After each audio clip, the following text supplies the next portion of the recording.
Aircraft making a condensation trail is very similar in many ways to when you go outside on a cold day and exhale.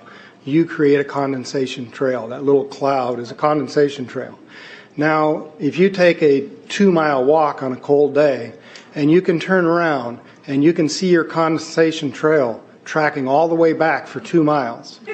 That's how crazy it is to think that what we're looking in the sky is actually condensation trails. The contrails, not the chemical, the contrails occur because of cold air, minus 30. It takes high altitude, around 30,000 feet plus. There's carbon dioxide and water vapor in that exhaust.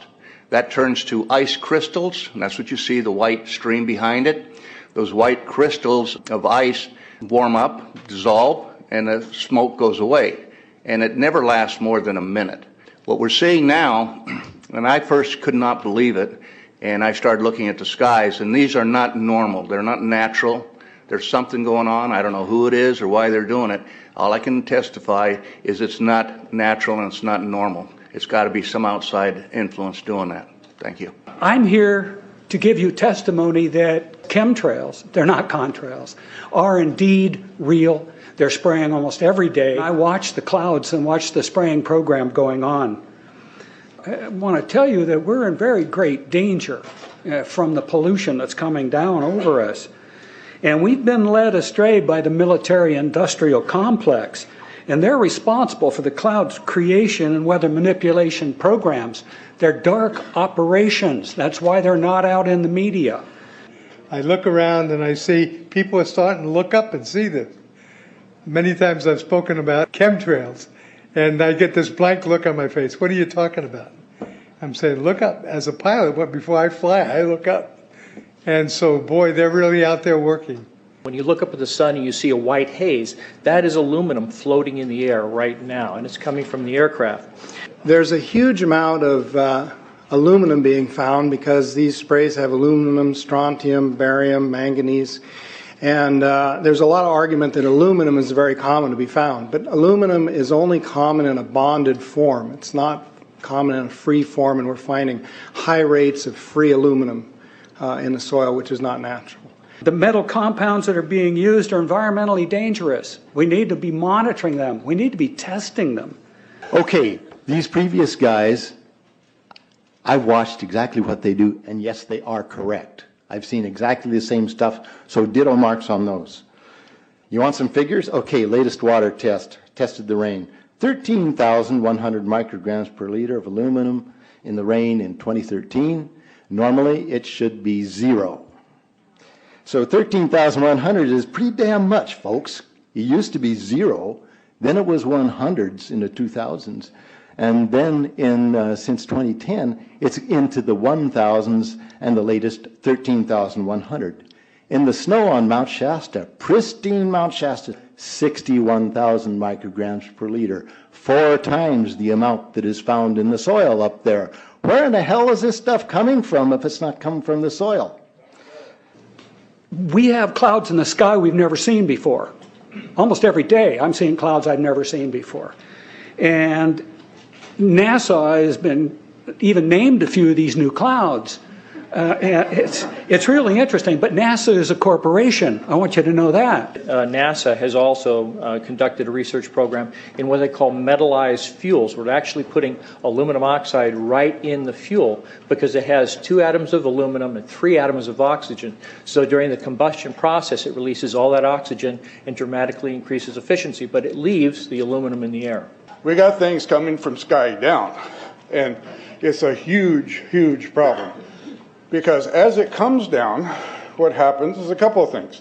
Is that it actually is in our air, we breathe it. And as we breathe it, it's actually going to go up to our nostrils, into our brain, easiest access to our brain frontal lobe. The contaminants that have been identified, which already been mentioned, are aluminum. Aluminum is the #1 free radical generator to the brain to cause early apoptosis, which is early death of brain, and it begins to set off the scar tissue, which we call the amygdalin, which is part of the chemical matrix related to Alzheimer's. I'm a neurologist practicing in Reading for 17 years, and in the past 5 years, I've seen the number of patients with Alzheimer's disease, Parkinson's, and other neurodegenerative diseases tremendously increased, almost quadruple. I became interested in chemtrails about 8 years ago when I was in Hawaii, and the Hawaiians are really being very vocal about it. I concur about the increasing number of Alzheimer's. They have been able to take the aluminum and micronize it, which means it'll stay up longer. But it also means, and I don't know if any of you have noticed a metallic taste in your mouth when they're spraying, but you inhale that, it goes up through your cribriform plate and through your sinuses and into the brain. As you heard, to spray nanoparticles, very small particles. These nanoparticles, they basically trigger a programmed cell death in the brain, and that is the ultimate path we see in Alzheimer's. That's problem number one, because when we look at the Alzheimer issue, we say those are the old. The real problem is, and the real scare I have, is as I am a father of 2, I am a grandfather of 3. So the drama is our children. ADD started in the 70s. Autism was not on the radar. There was no documents, there was no information. It was 1 in 100,000 children. Today, what we have is 1 in 48 boys. I was part of the early group that was looking for aluminum in ADD and ADHD. And all of those children that started to develop those phenomena had high levels of aluminum. When we figured out protocols to detox them out, to free the body of those particular contaminants, what happened is that their brains came back. When we do this to the age, it doesn't come back as quick, but it will come back. But I'm seeing Alzheimer's in 56 years old. Back in the 70s, Alzheimer's when you were 80. If you remember 8 to 10 years ago, there was this big move to get rid of aluminum from underarm deodorant because it would cause Alzheimer's. Look what they're doing to us now. I want to give you a little bit of history on the background behind nanoparticles has been described before. A nanometer is 1/1000th of a meter. It's very small. In fact, if you have particles, say, that are 40 or 50 nanometers across, you can take and line 50 of them up next to a single red blood cell. These things are extremely tiny. They're pervasive. The collapse and decrease of agriculture is something I worry about even more than the previous info about autism and Alzheimer's. Believe me, I'm seriously concerned with what I'm watching. As a wildlife biologist, I've been watching the ecosystem collapse. When you lose all your stream organisms, when you have aluminum overload in your streams, you're killing your microbial bacteria and you're disrupting the entire ecosystem. So it goes way beyond just a little bit of pollution. How did Monsanto know to create aluminum-resistant plants? I don't think I've heard anybody ask that question. Okay. Insects. I've done studies in Siskiyou County. They're at 20% of normal. The aquatic insects basically made a nosedive in 2006 to about 20% of normal. So far this year, I've sampled 200 trout stomachs. 98% of them are empty. So sorry about the trout fishing, fellows. The mayflies, stoneflies, dipterus, and caddisflies are damn near gone. The terrestrial sampling is down to about 20% of normal, except for pest species like ants. We're seeing a loss of the major bird species, and as the gentleman said, the ecosystem is unraveling, and Audubon's been telling you that for years. The materials that are going into the environment right now, aluminum oxide nanoparticles and barium nanoparticles, these just happen to be the same materials that they use in nanothermate explosives. And so when this stuff settles down out of the air into the environment, it is small enough to be absorbed through the root structure of the trees in the forest. And so when there's a forest fire, and there will be a forest fire, those fires burn dramatically hotter. The point is that the cost of firefighting, the cost in the healthcare system have nearly doubled in the last 10 years. The amount of acreage is lost because of fires. The impact on human health is dramatic. I personally tested water and aluminum, and I found aluminum had 47 times the normal expected amounts. Strontium had 10 to 20 times the amounts. Barium was 20 times. This is what the stuff looks like here.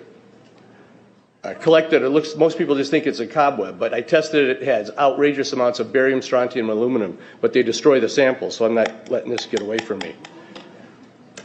You know, these tests are international. in scope. We're seeing this all over the world, guys. Okay, pH of acid soils is 20 times more alkaline. The aluminum in the soil has doubled in the last 10 years.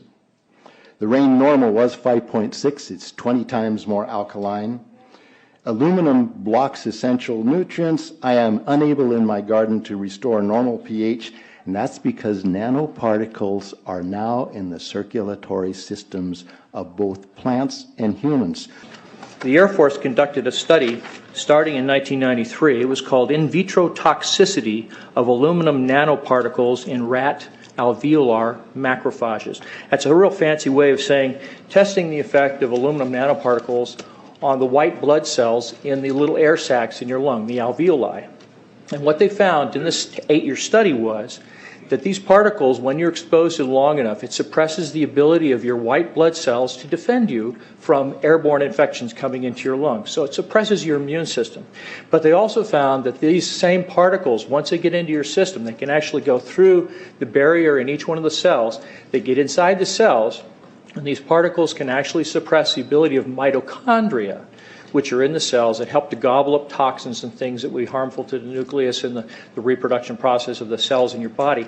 These processes are suppressed, and so essentially by breathing this material in, your immune system is dramatically suppressed. I wrote to the federal government because Air Force wrote a book, and on the first page of the book they said, we're going to control the weather by the year 2025. I asked them, what are they doing spraying these chemicals on the public? I said, there's violation of United States Code 50 USC 1520, which prohibits the American government from experimenting on the U.S. citizens with chemical agents. I said that law also requires who's ever experimenting, when the federal government does it, that they have to report to Congress within 30 days. They wrote back, they said they don't know what I'm talking about. We have enough evidence that there's a spraying going all over the place. We were warned about the takeover of our freedoms by the military-industrial complex by both Eisenhower and Kennedy. They're gaining traction on us, folks. We are in trouble more than just a spraying program. All I can say is it's about time we get up in arms about this, because it is affecting our health. It's high time that we as citizens of this great country take action. Board of Supervisors in Suffolk County, New York, they outlawed geochemical engineering. Hawaii passed an ordinance prohibiting geochemical engineering. I urge you to bar geoengineering in Shasta County and pass an ordinance. At least ask some damn questions. What the hell is all this aluminum doing here? Why are the trees dying, fishes dying? Why is there Alzheimer and aluminum spiking? And why are these fibers on the ground here in Shasta County? Thank you. Thank you, Mr. Marmon. Today, the Shasta County Board of Supervisors has been the beneficiary of some sincere, passionate, and knowledgeable comments.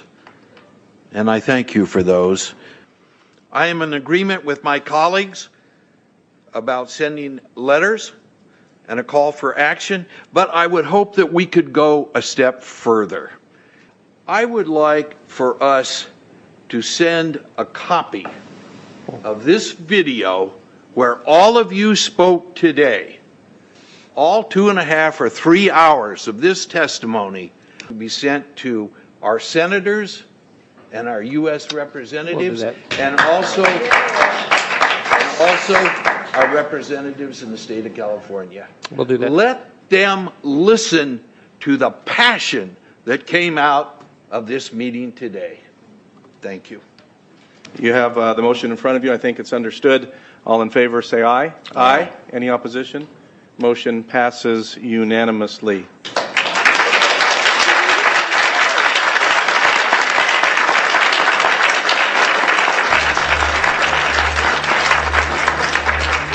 It wouldn't surprise me at all if the response is one that exceeds far the boundaries of Shasta County in terms of the platform that is offered, as evidenced by those who attended today from around the world.